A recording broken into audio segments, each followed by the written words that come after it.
1287년 요나서 1장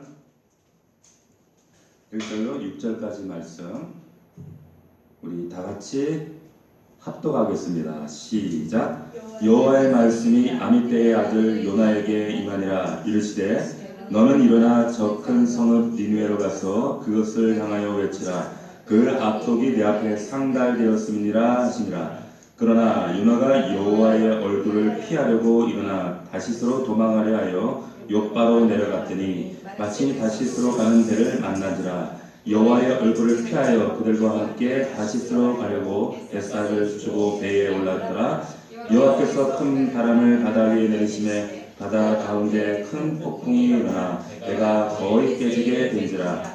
사공들이 두려워하여 각각 자기의 신을 부르고 또 배를 가볍게 하고 그 가운데 물건들을 바다에 던지니라. 그러나 요나는 배 밑층에 내려가서 누워 깊이 잠이 든지라. 선장이 그에게 가서 이르되 자는 자여 어찌하느냐. 일어나서 내 하나님께 구하라. 혹시 하나님이 우리를 생각하사 망하지 아니하게 하시리라 하니라. 아멘. 자, 자는 자여 어찌함이냐 이런 제목으로 하나님 말씀을 잠시 상고하도록 하겠습니다. 오늘 말씀을 통해서 우리가 보게 되어지는 우리 인생의 두 가지 길이 있습니다. 하나는 하나님이 명령하시고 뜻하신 길이 있어요. 그리고 또 하나는 내 육신의 생각과 그리고 사탄이 요구하는 그런 사단이 원하는 그런 육신적인 길이 있습니다. 한 길은 복된 길이고 하나는 멸망하는 길이에요. 한 길은 좁은 길인데 한 길은 넓은 길입니다. 반드시 한 길은 승리하지만 한 길은 망하는 그런 길입니다. 요나산에도 이 길이 나뉘어져 있는데 그 두 가지 길이 니느웨의 길과 다시스의 길로 이렇게 두 가지로 나뉘어져 있어요.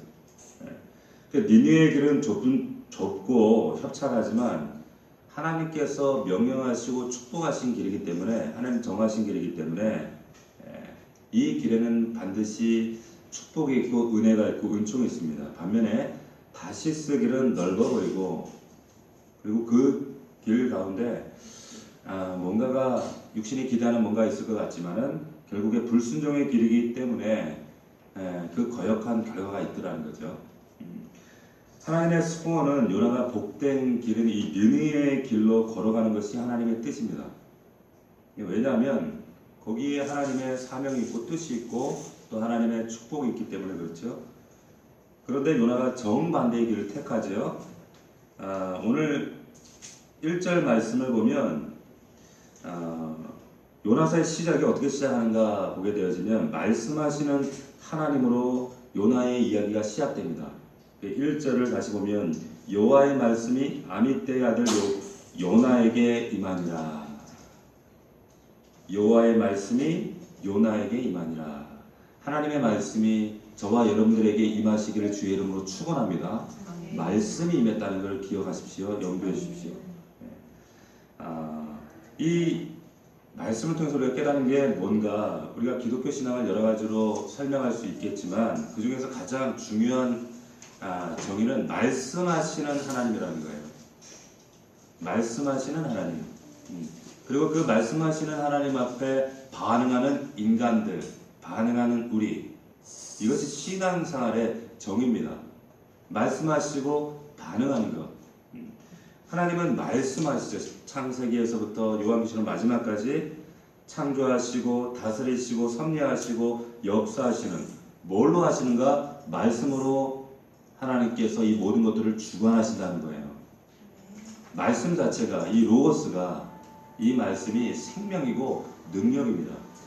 하나님이 말씀하시는 분이라면 우리는 누군가 말씀하시는 그분 앞에서 들어야 하는 존재예요. 들어야 해요.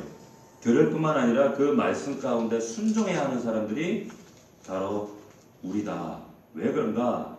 그 말씀 때문에 우리가 존재하고 그 말씀 안에서 하나님이 우리 인생 가운데 정하신 길과 생명과 바른 방향이 설정되기 때문에 그렇습니다. 그래서 그 말씀을 들어야 돼요. 그래서 예수님 말씀하신 것처럼 사람이 떡으로만 사는 것이 아니라 하나님 입에서 나오는 말씀으로 살아야 한다. 하나님의 말씀이 우리를 교훈하고 책망하고 의로 교육하기에 바르게 하는, 그래서 우리를 온전케 하시는 말씀이기 때문에, 그래서 그 말씀을 우리가 붙잡아야 된다는 거예요. 이 말씀이 아미떼 아들 요나에게 임했다는 거예요. 이 말씀이 저와 여러분들에게도 우리 인생을 설정하고 조정하고 하나님이 원하시는 길로 인도하시는 그런 새로운 기적의 역사가 있기를 주의 이름으로 축원합니다. 그래서 믿음이 시작돼요. 이 말씀 앞에서. 자, 그런데 문제는 뭐냐? 우리가 뭐 돈이 없고 배경이 없고 또 우리 인생에 여러 가지 문제가 있어, 권세가 없고 뭐 이런 문제가 아니라, 진짜 문제는 뭐냐? 우리 인생에 하나님의 음성이, 말씀이 들려져야 할 때 들리지 않는다는 게 문제예요. 들리지 않는다는 겁니다. 말씀이 들려야 내 인생의 사명이 보이고 내가 뭘 해야 될지가 보이고, 정말 목숨을 걸고 어디에 내가 달려가야 하고 내가 사랑해야 할 대상이 누구고 이 말씀 앞에 내 순종해야 될 것이 보이고 내 인생의 가치와 의미가, 말씀이 들려야 그것이 분별되어져 보이는데, 문제는 안 들린다는 거예요. 안 들립니다. 안 들리니까 엉뚱한데 열정 쏟고, 안 들리니까 엉뚱한데 목숨 걸고, 안 들리니까 엉뚱한 것 사랑하고, 안 들리니까 엉뚱한 것에 의미와 가치를 부여하면서 시간 낭비하고 있는 거죠. 안 들리니까. 세상 사람들은 안 들린다고 쳐도 믿음의 사람들이 들려야 하는데, 이 요나 때에, 이 시대도 막 그랬지만 오늘날도 하나님의 말씀을 분별하고 선명하게 붙잡고 그 말씀대로 살아가는 성도들이 과연 얼마나 있는가. 갈수록 참 믿음을 찾아보기가 어려운 시대다라고 하는 거예요. 오늘 우리에게 이런 인생을 새롭게 하시는 하나님의 말씀이 들려져야 하는데, 이게 은혜이기 때문에 이 은혜를 붙잡아야 한다는 거예요. 근데 하나님이 요나에게 하신 말씀이 뭔가 봅시다. 요나에게 구체적인 말씀을 하셨죠. 일어나 니느웨로 가라. 그 성에 악독이 가득 찼다. 이런 말씀하셨단 말이에요. 그 말씀을 통해서 요나가 반응하고 하나님을 경험하고, 그래서 자신을 자각해요. 이게 신앙생활이에요. 말씀이 들려질 때, 하나님의 말씀이 어느 믿음의 사람, 하나님과 영적인 와이파이가 켜져 있는 그 사람에게 하나님 말씀하시고, 그 말씀을 통해서 하나님은 자신의 일들과 하나님의 사명과 이 땅을 향하신 하나님의 부르심을 선명하게 나타내시고, 근데 그 말씀 앞에서, 그 하나님의 부르심 앞에서 그 자신이 자각을 해요. 자각을 합니다. 이것이 복이에요. 이게 은혜인 줄 믿으시기를 축원합니다. 자, 그런데 문제는 요나가 어떻게 반응했는가? 요나가 어떻게 반응해요? 자, 본문 3절 봅시다. 요나서 1장 3절 우리 같이 한번 읽어봅시다. 시작. 그러나 요나가 여호와의 얼굴을 피하려고 일어나 자식으로 도망을 하여 옆가로 내려갔더니 마침 자식으로 가는 길을 만난지라.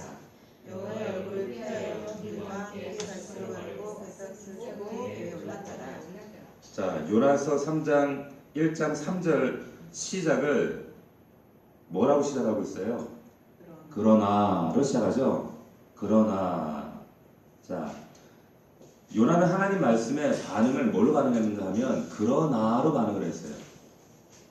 이게 문제예요. 우리도 마찬가지입니다.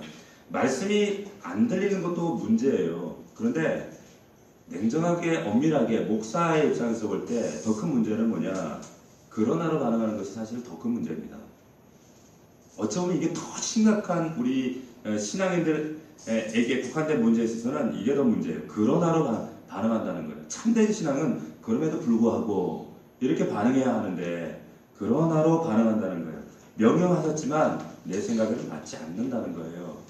말씀하셨지만 가라고 하셨지만 그런데 이거는 내 상식에 맞지 않는다는 거예요. 정직해라. 그러나 그렇게 세상 살아가는데 융통성 없이 하면 살 수 없어요.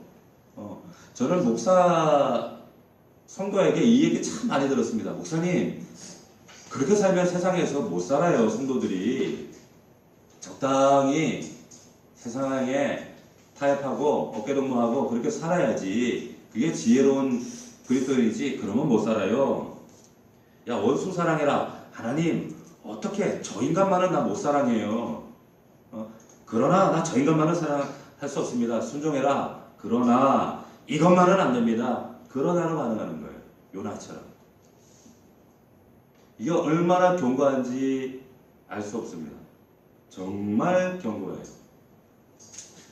제가 그 전도사 때 전도사 시험을 칩니다. 시험을 치고 그때 그 우리 노예 목사님들 취치라는 거래요. 전도사 취치.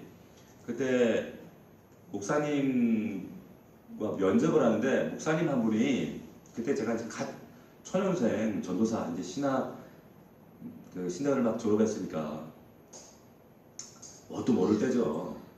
근데 그 나이 지긋하신 그 목사님께서 저에게 면접관으로 저에게 시험 질문을 하시는데 뭐라고 질문하시는가 이런 질문을 하시는 거예요.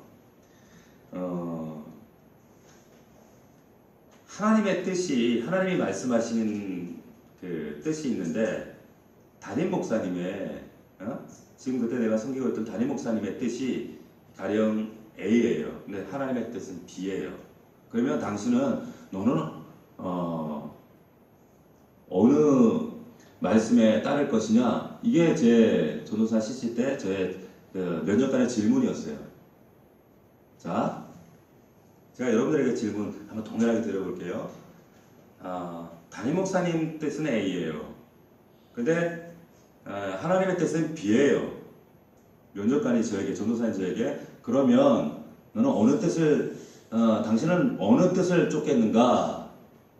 저와 그때 그 함께 시추를 받았던 분이 꽤 많아서 열 몇 명이 함께 그 면접관에게 시험을 치렀는데 뭐라고 대답했을까요? 뭐라고 대답해야 할까요? 질문을 잘 이해해야 다른 대답이 나옵니다. 목사님을 따라야 돼요? 하나님 뜻을 따라야 돼요? 하나님 뜻을 따라요. 이렇게 대답하시는 분들은 다 전도사에 다 떨어졌어요. 다 떨어졌어요. 보세요. 그 목사님이 그 질문을 그 대답을 몰라서 그런 질문을 했을까요? 그러니까 항상 출제자의 의도가 중요해요.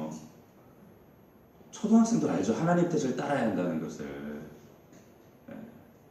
근데 거기에서 답은 전도사에게 묻는 질문이었어요. 전도사에게. 그 목사님도 담임 목사님보다 하나님 뜻이 더 우선 알지만 그 질문의 요지는 뭐냐? 그만큼 전도사는 그 담임 목사님의 목회의 철학과 의견에 거기에 보필하는 자라는 거예요. 그러니까 출제자의 의도가 뭔가? 그때 절반이 떨어졌어요. 그 대답에. 하나님 뜻을 따라야죠. 당연히. 저는 떨어졌을까 안 떨어졌을까요? 다 안 떨어졌어요.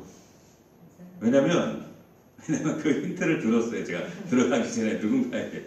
그 목사님이 그 질문을 항상 질문한다는 거예요. 자, 세상은 우리가 하나님 뜻 가운데 말씀 가운데 순종하지 않으면 융통성 없다고 얘기해요. 어떻게 그렇게 살 수 있냐 얘기해요. 중요한 것은 우리가 하나님의 뜻에 어떻게 반응하고 어떻게 거기에 초점을 맞추는가, 하나님의 의도가 뭔가 그걸 아는 게 중요한 거예요. 자, 요나가 니느웨로 가라는 하나님 말씀에 그러나로 반응했습니다. 그래서 다시스로 도망해서 자기 고향하고 55km 떨어져 있는 요바로 갔어요. 요바로 갔단 말이에요. 그래서 비극이 시작됩니다. 자, 오늘 하나님 말씀 앞에 그러나 이렇게 반응하고 있지는 않은가? 요나의 얘기가 아니라 우리가 하나님 앞에서 그러나로 반응하고 있는 영역이 있어요.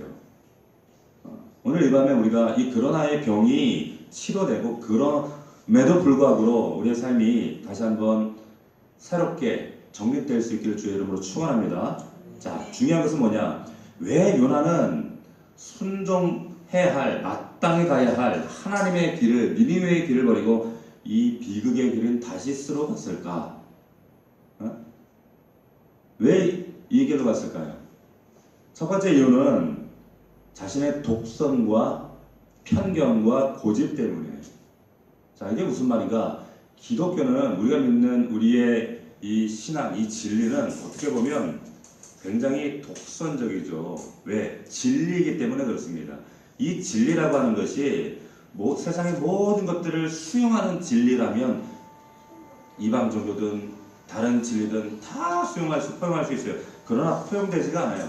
이 진리는 좌로나 우로나 치우치지 않는 모든 것을 수용해서 양다리 걸치지 않아요. 이 진리는, 이 기독교는. 그래서 세상 사람들이 볼 때 참 독선적이게 보이기도 하고 이기적으로 보일 수도 있고 아주 고집스러운 면이 우리 기독교에 있습니다. 그걸 인정해야 돼요. 하지만 예수님 외에 구원이 없고 하나님만이 소망이고 이런 우리에게만 주신 이 특별한 진리, 그런데 이런 어떤 말씀에 대한 이런 진리에 대한 우리의 태도가 이것이 한 끗 차이로 교묘하게 특권의식과 선민의식으로 이것이 변질될 때가 있어요.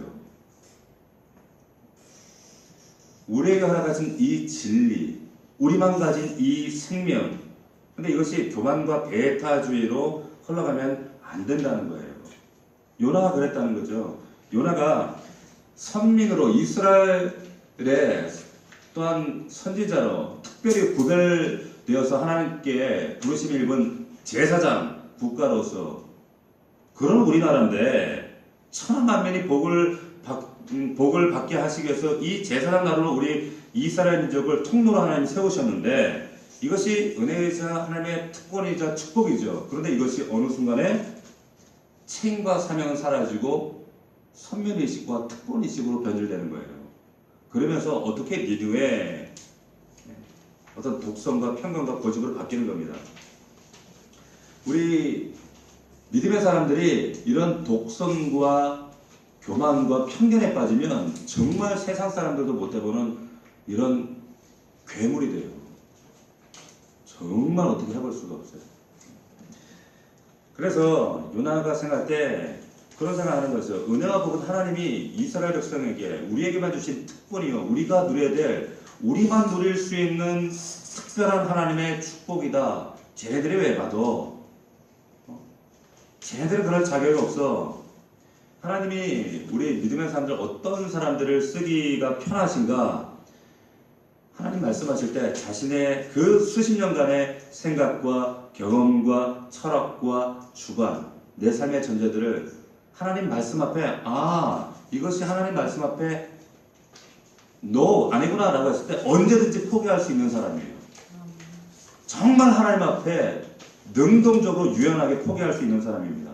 주님 말씀하십시오. 내가 인생의 숱한 경험, 그 수많은 경험을 했지만 이것이 하나님 말씀에 반대되면 지금이라도 오늘이라도 내 생각과 경험을 포기하겠습니다.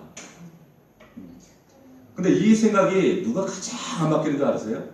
교회 안에서 신앙생활 하는 사람 가운데 목사가 제일 안 바뀌어요. 목사들이 제일 안 바뀝니다. 사역자들이 진짜 안 바뀌어요. 사역자들이. 왜? 많이 알고 있다라고 하는 그 자부심 때문에 그래요. 그래도 신학교 가고 또 사역자 정도 하면 이리저리 말씀들을 많이 듣잖아요. 옳은 지식인지 그런 지식 다른 분별은 없어도 들은 지식이 많이 있는데 나름대로 그 프레임이 너무 강해서 목회자들 세미나나 또 목사님들이나 그 사역자들한테 설교할 때 저도 그 많지 않은 기회였지만 그 목사님들이나 사역자들 앞에서 설교할 때가 제일 힘들어요. 정말 어려워요. 안 들어가는 거예요. 그 프레임이 무너지지 않습니다. 하나님이 정말 가장 잘 쓰는 사람은 유연한 사람이에요. 말씀 앞에서 유연해요. 이렇게 율법적으로 곡해되어 있고 강직하고 바늘로 찔러도 피도 안 들어갈 만큼 그렇지 않아요. 절대 그렇지 않다는 겁니다. 이런 편견과 여러분 이 독선과 이런 고집이 우리에게 어떻게 들어오는가? 어떻게 들어올까요? 요나에게는 어떻게 들어왔을까요? 대개 이런 독선과 이 굳은 편견과 고집들은요, 신앙생활 하는 가운데 많은 경우가 그 안에 치유되지 못한 어떤 미움과 분노와 어떤 교만한 마음들, 이런 것들로 인해서 옵니다. 니느웨는 아수르 수도죠. 이스라엘과 적국입니다. 오랜 적국이에요. 일방적으로 이스라엘이 참 많은 그런 핍박과 고난을 겪었죠. 그러니까 그 나라에 대한 미움과 분노와 복수의 대상이잖아, 어떻게 보면. 근데 하나님께서 그 나라로 가라. 납득이 안 되는 거예요, 사실. 요나의 반응이 인간적으로는 정말 충분히 이해가 됩니다. 그런데 이 미움과 분노, 그리고 그렇게 하나님 부르시는 하나님에 대한 서운함, 섭섭함, 시기, 원망, 이러한 우리 안에 있는 이 견고한 진 안에 감추어져 있는 내 안에 회복되어지지 못한 일그러진 감정들, 이 감정들이 겹겹이 쌓일 때 요나처럼 이런 독선과 고집이 생깁니다. 믿는 사람들 안에 이게 특별히 많습니다. 주여 은혜, 그 은혜 안에서 깨지고 눈물 흘리고 또 굴복하고, 그런데 그 겹겹이 쌓여있는 참 일그러져 있는 왜곡되어져 있는 자신 안에 있는 이 감정들이 치유가 안 되어지니까 누군가를 원망하고 용서하지 못하고 서운하고 미워하고, 이 감정들, 이런 것들 때문에 내 안에 이 견고한 이 고집의 프레임이 하나님의 음성을 듣지 못하게 해요. 여러분, 복음이라고 하는 것은 남을 섬기고 자신보다 다른 사람의 발을 씻기고 사랑하는 거예요. 그죠? 예수님이 그러셨던 것처럼. 그런데 우리가 이 일그러진 감정이 치유되지 않고 아픔과 분노와 서운함과 섭섭함과 이런 일그러진 감정을 가지고 누군가의 발을 씻긴다? 발을 못 씻겨요. 그냥 세숫대가지고 이놈 새끼가 뒤통수를 치든지 씻다가 네가 감히 나한테? 이러면서 갑자기 허리에 도는 수건 가지고 목을 조르든지 그런다니까, 우리가 교회 안에서 그러고 있다는 거예요. 편견과 고집이 여러분 우리 안에 이 일그러진 감정, 이게 왜 들어올까요? 왜 들어올까요? 교만 때문에 그래요. 교만 때문에. 여러분, 고린도전서 8장에 가면 고린도 교회에 여러 가지 문제들이 많았죠. 그 문제들 가운데 하나가 제사 음식을 먹어야 되느냐 말아야 되느냐, 먹어도 되나 먹으면 안 되는가, 예, 싸움이 있었어요. 우상적으로 다투고 있었어요. 자, 그런데 고린도전서 8장으로 한번 가보십시오. 8장 한번 가봅시다. 여기에 이제 두 당파가 싸웁니다. 먹어도 된다는 파, 먹으면 안 된다는 파. 자, 전자는 바울이 얘기할 때 이 전자, 먹어도 된다는 파는 고린도 교회에서 아주 믿음이 소위 좋다고 하는 사람이었어요. 근데 이 사람들의 부류가 어떤 사람들인가 하면 이방인으로 있다가 지금 고린도 교회 안에 개종해서 들어온 사람들이에요. 유대교와는 아무 상관없어요. 이스라엘 사람들이 아니에요. 그러니까 어떤 결례나 유대교의 전통이나 율법과 전혀 상관없이 들어왔어요. 그러니까 이 사람들은 믿음으로 복음으로 자유한데, 야, 뭐하러 복음 안에 있는데 이렇게 얼매이고 다시 율법에 얼매이고, 음식 때문에, 음식은 음식이야, 왜 고민해, 먹어도 돼. 근데 그 가운데 또 어떤 사람들이 있었냐면 영지주의자, 이방인들 가운데 영지주의자들도 있어요. 영지주의자들은 뭐냐면 물질을 다 악하게 보는 거예요. 영만 성안하게 보는. 그러니까 옛날에 믿음의 그 흔적들이 남아있는 거죠. 그러니까 야, 음식은 그냥 물질에 불과해, 먹어도 돼. 자, 그러니까 이런 전자의 부류들이 있었어요. 이방인으로 있다 개종한 그리스도인들, 후자 반대 싸우는 사람들은 어떤 사람들인가면 유대교에서 개종한 그리스도인들이에요. 그런데 이 사람들은 아직도 율법과 규례와 결례에 이 잔상이 이 뇌 안에 남아있는 거예요. 자유한데 찝찝하고, 그래도 이것도 지켜야 되지 않을까? 그러니까 이 사람들에게 지금 우상 음식을 먹는다라고 하는 것은 우상 숭배에 참여 동참한 거예요. 이 사람들은 바울이 볼 때 믿음이 연약한 자들이에요. 근데 이 두 파가 싸우는 겁니다. 먹어도 된다, 먹으면 안 된다. 그런데 보십시오. 우상 제물을 먹느냐 마느냐, 전후자 간의 각자가 가지고 있는 지식이 있죠. 믿음의 지식. 먹어도 된다는 지식, 먹어도 안 된다고 하는 지식.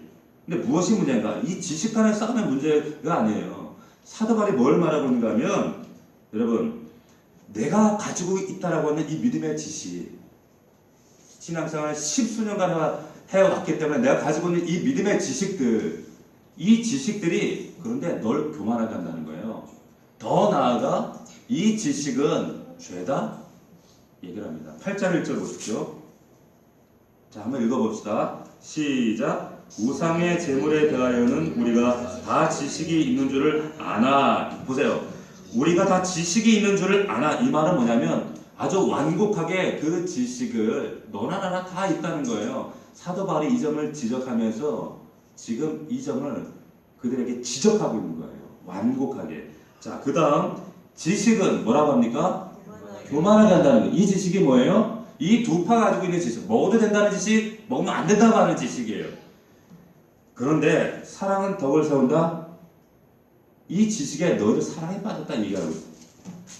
자, 7절을 보세요. 7절 보시면 같이 읽어봅시다. 시작. 그러나 이 지식은 모든 사람에게 있는 것은 아니므로 어떤 이들은 지금까지 우상에 대한 습관이 있어 우상의 제물을 알고 먹는 것도 그들의 양심이 약해지고 더러워지느니라. 사도 바울은 암묵적으로 우상의 제물은 먹어도 상관없다 선언해요. 그런데 뭐냐? 먹느냐 마느냐를 지금 사도 바울이 얘기하는 것이 아니라, 그런데 너희가 놓치는 게 있다. 너희가 가지고 있는 이 지식이 모든 사람이 있는 게 아니다. 모든 사람이 가진 것이 아니고 어떤 이들은 지금 우상에 대한 습관이 있다. 여기 우리 성경은 습관으로 번역되어 있지만 원문에는 양심으로 번역되어 있어요. 양심. 그러니까 우상의 점을 알고 먹는 거 그들의 양심이 약해지고 더러워진다는 거예요. 유대인들이 각 개종한 유대인들 보고 양심이 약해지고 그것 때문에 시험 들고 그러면 너희들이 형제에 대한 배려가 없는 거야, 사랑이 없는 거야. 그걸 지적하는 거예요. 먹느냐 마느냐. 너희들이 그렇게 잡아먹는 그 지식이 중요한 것이 아니라 그 사랑 없는 지식은 교만이고 더 나아가서 그것은 죄다 이렇게 얘기하는 거예요. 이해가 되십니까? 자, 9절 보세요. 9절 있습니다. 시작. 그런즉 너희의 자주가 믿음이 약한 자들에게 걸려 넘어지게 하는 것이 되지 않도록 조심하라. 뭡니까? 얘가 옳다 이거 말하는 게 아니에요. 먹어도 되냐 마느냐 이게 문제가 아니에요. 구약의 율법을 지켜야 되냐 말해 이 문제가 아니에요. 사랑이 없는 지식은 교만이고 더 나아가 이건 죄야. 이게 복음의 자유고 이게 말하는 그리스도의 자유예요. 그리스도의 안에 복음 안에 자유 있다라는 것은 항상 뭐예요? 사랑의 전제고 연약한 사람들을 먼저 배려하는 거예요. 그래서 이 바울이 지식의 문제가 아니라 신앙의 소신 문제가 아니라 사랑이 먼저다. 결론을 이렇게 이야기를 합니다. 자, 10장 23절 보십시오.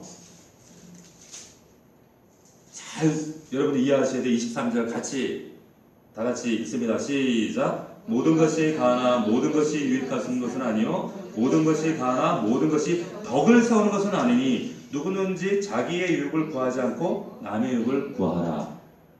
할렐루야. 이게 복음의 자유예요. 나를 위한 자유가 아니라 믿음이 연약한 자를, 이것이 성숙한 신앙이라는 거죠. 이 믿음이, 이 온전한 지식이 주 안에 있기를 주의 이름으로 축원합니다. 자, 그래서 이 지식, 이 양자에 가지고 있는 지식, 먹어도 된다는 지식, 먹으면 안 된다고 하는 지식, 이 가진 지식, 이것도 우리 교회 안에 성도들 안에 각자의 지식이 있어요. 근데 그 지식에 뭐가 결여되어 있으면 안 된다? 사랑이 결여되어 있으면 그 지식은 교만이요 더 나아가서 죄다라는 거예요. 죄. 여러분 오해하지 마세요. 저는 정말 내 믿음이 이 정도 되면 믿음이 훌륭하다. 먼저 된 자가 나중돼요. 그 사람이 먼저 무너집니다. 하나님을 아는 지식과 하나님에 관해 아는 지식은 달라요. 하나님에 관한 지식, 마치 이 고린도 교회 이 사람처럼 먹어도 된다고 하는 지식, 먹으면 안 된다고 하는 지식과 똑같은 거예요. 사람과 그 인격적인 만남 안에서 하나님을 아는 지식으로 성장하는 여러분들 되기를 주의 이름으로 축원합니다. 요나는 이게 없어요. 사랑에 근거한 믿음의 지식이 아니에요. 이런 이유 때문에 요나가 이 니느웨를 버리고 다시스로 갑니다. 기억할 것은 뭐냐면 요나가 불순종할 때 얼마나 타이밍이 잘 떨어집니까? 그죠? 불순종하려고 일어나서 욥바로 갔는데 딱 때마침 또 다시스 가는 배가 있어요. 어떻게 이렇게 타이밍이 잘 맞는지 얼마나 기가 막히까. 요나가 생각할 때 야, 하나님이 잠시 착각하셨구나. 역시 하나님이 정신 차리시고 내 길을 열어주시는구나. 역시 하나님 내 삶을 인정해 주시는구나. 이게 분별이 안 되는 거예요. 분별이 안 되는 거예요. 부정하고 싶은 거죠. 그래서 주님 심정으로 이런 목사가 얘기하면 안 듣습니다. 부정합니다. 목자가 얘기하든 조사님들이 얘기하든 정말 이때 말씀이 그 근거가 돼야 돼요. 자 보세요. 하나님 말씀에 순종하지 않을 때 죽어도 순종하지 못할 이유를 성도들이 만들면 얼마든지 만들 수가 있어요. 요나처럼 합당한 이유와 명분을 얼마든지 만듭니다. 이 당대 최고의 선지자였던 요나가 불순종하는 것을 보면 여러분 어떤 생각이 듭니까? 요나도 불순종하는구나. 네? 말씀 가운데 우리가 알아야 될 것은 뭐냐면 직분이 그 사람 믿음을 대변하지 않는다는 거예요. 그렇죠? 저도 제 믿음을 절대 자랑할 수가 없는 것이 목사라고 믿으면 제일 좋은 게 아니에요. 전도사라고 목자라고 집사라고 아니요, 그건 아무 상관없어요.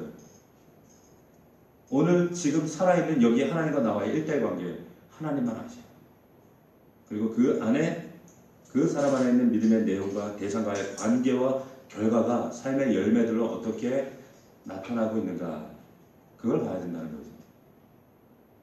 그래서 니느웨 다시 정반대잖아요. 정반대. 하나는 북동쪽 하나는 북서쪽인데 반대의 길을 가요. 더군다나 요나가 2절 말씀에 보면 하나님의 얼굴을 피하려 했다, 낯을 피하려 했다 이 말이 2번씩이나 반복을 합니다. 노골적으로 하나님의 뜻에 반발하고 불순종했다는 거예요. 노골적으로 반대해요. 노골적으로 불순종합니다. 우리도 이럴 때가 있지 않아요? 하나님 뜻인데 뻔히 아는데 노골적으로 반대하고 다시스로 도망가고 싶은 거예요. 여러 가지 이유가 있겠죠. 그래서 고민합니다. 자, 요나가 불순종하기 위해 욥바로 가는데 일이 잘 풀려요. 형통합니다. 그때 그 배가 마침 그 다시스로 향하는 배가 없었더라면 그 일생일대 그 수치와 그 고통을 벗어날 수도 있었는데 마침 그 배가 있었어요. 불순종하는데도 불구하고 기도 안 한데도 불구하고 일이 잘 풀리는 것은요 복이 절대 아니에요. 복이 절대 아닙니다. 걱정할 일이고 이건 위험 신호라는 거예요. 모든 일이 잘 된다고 계속 하나님은 계속 말씀하시는데 나는 불순종하고 있는데 모든 일이 잘 된다. 죄 짓는데 겁이 없어진다. 나중에 이건 빡찹니다. 성경은 우리에게 좀 경계를 주시잖아요. 그런데 이 그림을 잘 그리셔야 돼요. 조금 있으면 물고기 뱃속으로 떨어져요.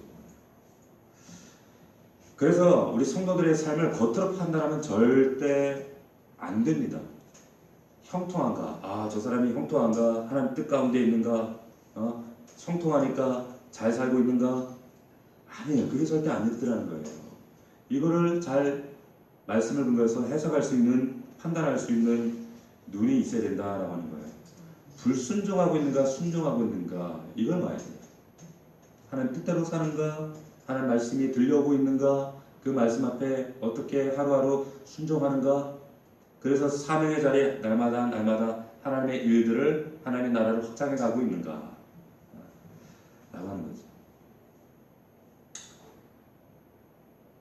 결국에 요나가 이 불순종하는 하나님의 그릇된 길로 갔을 때, 원치 않은 길로 갔을 때 어떠한 대가가 따르는가 여러분 보십시오. 우리에게도 똑같아요. 참 소름이 끼칠 만큼 똑같습니다. 여러분 1장 한번 3절을 보면, 요나서 1장 3절을 보면 다시스로 가는데 뭘 줬다 그랬어요? 뱃삭을 줬어요. 하나님 뜻과는 정반대의 길을 가는데 뱃삭을 줍니다. 이게 어떤 의미인가? 여러분, 당시의 뱃삭은요, 뭐 그냥 차비 정도가 아니에요. 어떻게 보면 전 재산을 팔아야 만큼 엄청난 돈을 들여야 하는 거예요. 다시스 배를 타기 위해서. 하나님의 낯을 피해서 불순종의 길을 가는데 돈이 들어요. 그릇된 길로 가면서 뱃삭은 낭비하고, 그런데 목적지에는 도달하지 못하는 길이에요. 항상 그렇습니다. 우리의 삶도 그래요. 하나님과 정반대의 길로 가면 엉뚱한 누수가 생깁니다. 내 삶에 내 영혼과 육신과 내 물질과 건강과 반드시 누수가 생기더라고요. 그렇잖아요. 목적지에도 못 가고 엄청난 재산들이고. 여러분 기억하십시오. 주님으로부터 피해 도망가는 길은요, 그래서 시간 낭비, 돈 낭비예요. 정말 그래요. 그러니까 죄 짓는데 엉뚱한 데 돈을 쓰지 마세요. 우리 성도들 가운데 그런 성도들이 간혹 있는데, 뭐 쪼들린다, 어렵다, 힘들다. 근데 자기 돈 쓰는 결산에서 한 달간의 삶의 내용들을 가만히, 내가 어디에 돈을 쓰고 있는가 이렇게 가만히 보면 엉뚱한 데 쓰는 게 너무 많아요. 엉뚱하게 쓰고 있는 데가 너무 많은 거예요. 자기를 위해 내 욕심 관련된 것들이 너무 많다는 거죠. 여러분, 믿음의 사람들이 하나님이 원하시는 그 분량까지 자라가고 성장해가고 변화되어져 가야 되는데, 이것이 변화가 아니라 일순간 그냥 변장, 그리고 변질의 삶을 고집하고 이러한 삶이 계속적으로 반복되고 있을 때 하나님께서 그 성도를 어떻게 대하시는가? 이런 영적 누수와 함께 하나님께서 요나에게 하셨던 방법을 그대로 재현하시는데, 그게 뭐냐면 당신의 자녀들이 하나님의 원치 않는 다른 길로 갔을 때 항상 그 반대되는 길에 하나님의 손으로 제안을 하세요. 하나님의 손이. 오늘 본문에 보면 그 하나님의 손이 뭐예요? 폭풍이에요. 당신의 백성들에게 불순종하며 자기 욕심대로 엉뚱한 방향으로 가는데 하나님은 절대로 그냥 놔두지 않습니다. 절대로 놔두지 않아요. 간섭하세요. 하나님의 손이 절대로. 그래서 곁길로 다른 길로 가는 그 성도들에게 나타나시는 하나님의 손이 뭐냐? 4절 보십시오. 4절 읽어봅시다. 같이 시작. 여호와께서 큰 바람을 바다 위에 내리시매 바다 가운데 큰 폭풍이 일어나 배가 거의 깨지게 된지라. 요나가 타고 있는 다시스행의 배에 폭풍이 내렸어요. 이 폭풍 누가 일으켰어요? 하나님이 일으키신 거예요. 무슨 말입니까? 불순종의 길을 가고 있는 성도를 막으시는 하나님의 손길이 무궁무진해요. 우리 한두 번쯤 그런 경험하지 않았습니까?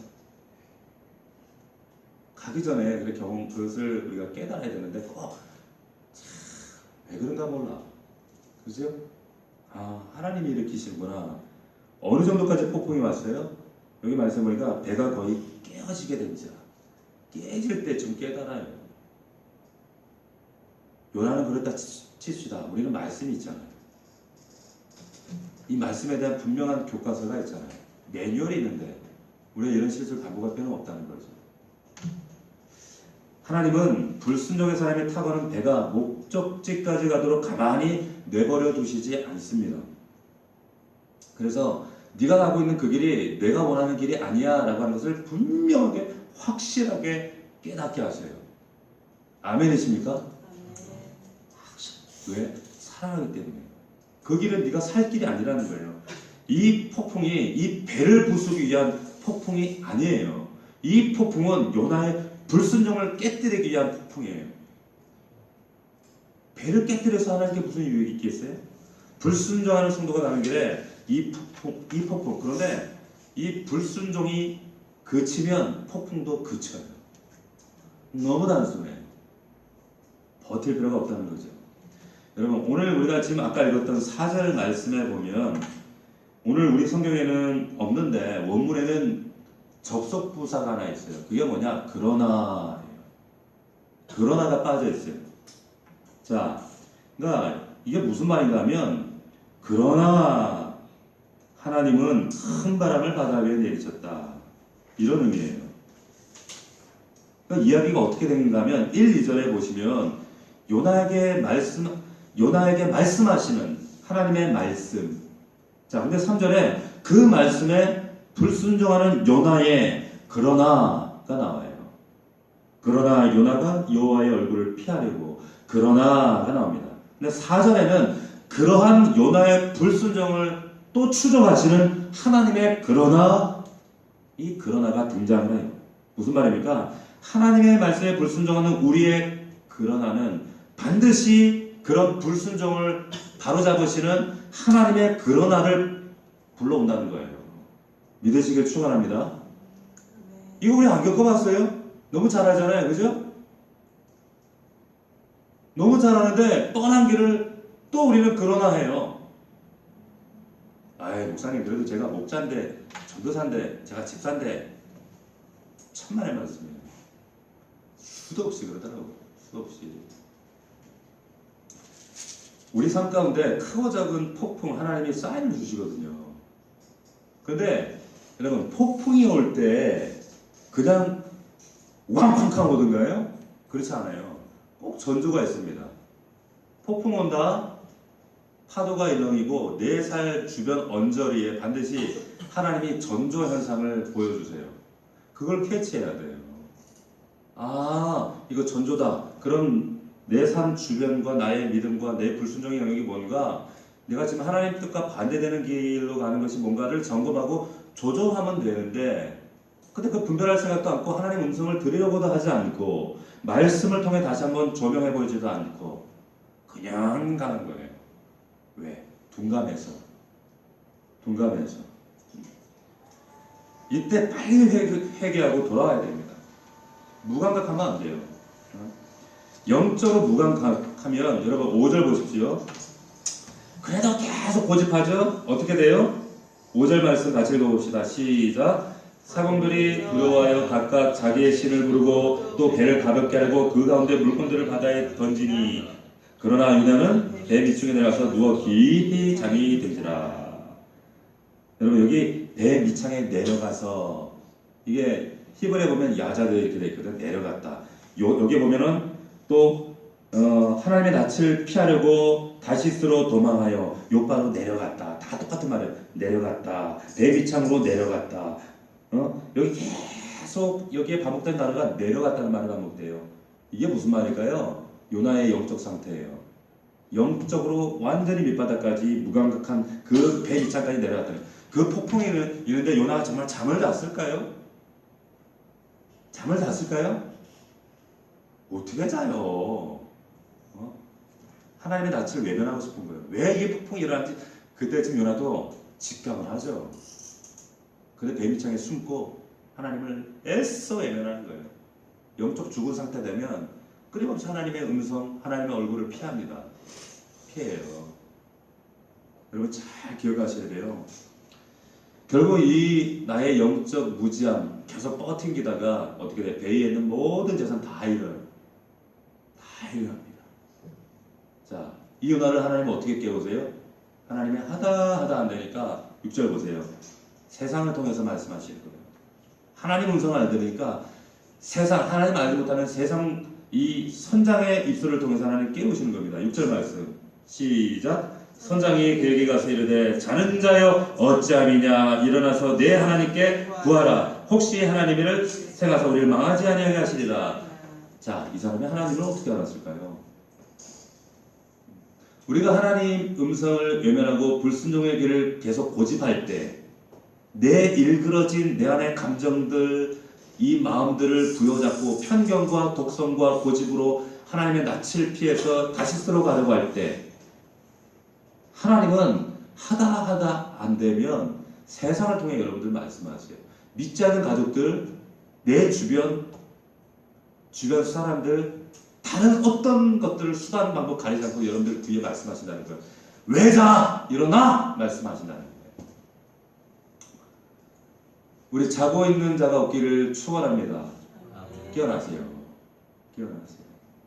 말씀을 들음으로 끝내지 말고 이 말씀 가운데 내 삶 가운데 적용해야 될 것이 뭔가, 순종해야 될 것이 뭔가, 이것을 순종할 때 깨어나는 거예요. 이것이 돌이키는 겁니다. 우리가 불순종의 길을 가면서 깊은 영적 무감각 상태에 이 잠에 스스로 계획한 이 잠에 빠져 있을 때 하나님은 거꾸로 세상을 통해서 이런 책망의 말씀하신다는 거예요. 자는 자여 어찌함이냐, 자는 자여 어찌함이냐. 이 음성이 하나님의 두 번째 손길이에요. 폭풍을 통해서 첫 번째 하나님의 손길, 내 삶의 주변에 나타나는 여러 가지 폭풍들. 두 번째는 이 음성이, 하나님의 음성이 다른 곳을 통해 들려와요. 내 영혼 안에 회개의 촉구하는 목소리 들려진다는 거예요. 한국교회가 지금 이런 소리를 듣고 있는 거예요. 이 조국교회가. 한국교회 깨어나라고. 먼저는 이 자리에 있는 저와 여러분들이 깨어나기를, 우리 넘치는 교회가 먼저 깨어날 수 있기를 우리가 이 밤에 기도하고 주 앞에 나아갈 수 있는 저와 여러분들이 되기를 주의 이름으로 축원합니다. 이 요나서의 말씀을 보면 참 말도 안 되는 물고기 뱃속에 들어가서 말도 안 되는 사건을 겪었던 그런 우화가 아니라, 이 사건은 어떻게 보면 저와 여러분들이 가장 선명하게 보이신 하나의 사파 같은 거예요. 그런데 끊임없이 우리의 삶 가운데 이런 삶의 이 신앙의 알고리즘이 반복이 됩니다. 오늘 말씀을 여러분 기억하면서 다시 한번 하나님이 원하시는 길에 가고 있는가, 내가 깨닫지 못하고 있는 부분이 뭔가, 그래서 다시 한번 점검하고 믿음으로 나아갈 수 있는 저와 여러분들 되기를 주의 이름으로 축원합니다. 자, 우리 아까 마지막에 불렀던 찬양 한번 함께 부르고 함께 기도하도록 합시다. 우리 나의 기도하는 것보다, 우리 악보가 있습니다. 나의 기도하는 것보다 더 응답하시는 하나님, 우리 뒤에 좀 나눠주세요. 없으신 분들한테. 나의 기도하는 것보다, 나의 기도하는 것보다 더 응답하시는 하나님, 더 응답하시라 하나님, 나의 생각하는 것보다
느디웨로 가고 있습니까? 다시스로 가고 있습니까? 육신의 길로 가고 있습니까? 하나님이 원하시는 길에 가고 있습니까? 하나님 내 육신의 생각 가운데 여전히 나의 독성과 평범과 고집 때문에 하나님 내 안에 아버지 하나님 치유받지 못한 치료되지 못한 일그러진 나의 감정들 때문에 용서하지 못한 이 고집들 때문에 마음들 때문에 하나님의 뜻을 거스르고 있지 않습니까? 아버지 하나님 용서하여 주시옵소서. 하나님 정말 내 안의 모든 것들을 하나님 주님의 사랑으로 품을 수 있는 주님의 심정과 마음을 허락하여 주시옵소서. 살아계신 아버지 하나님 하나님의 음성이 들려지게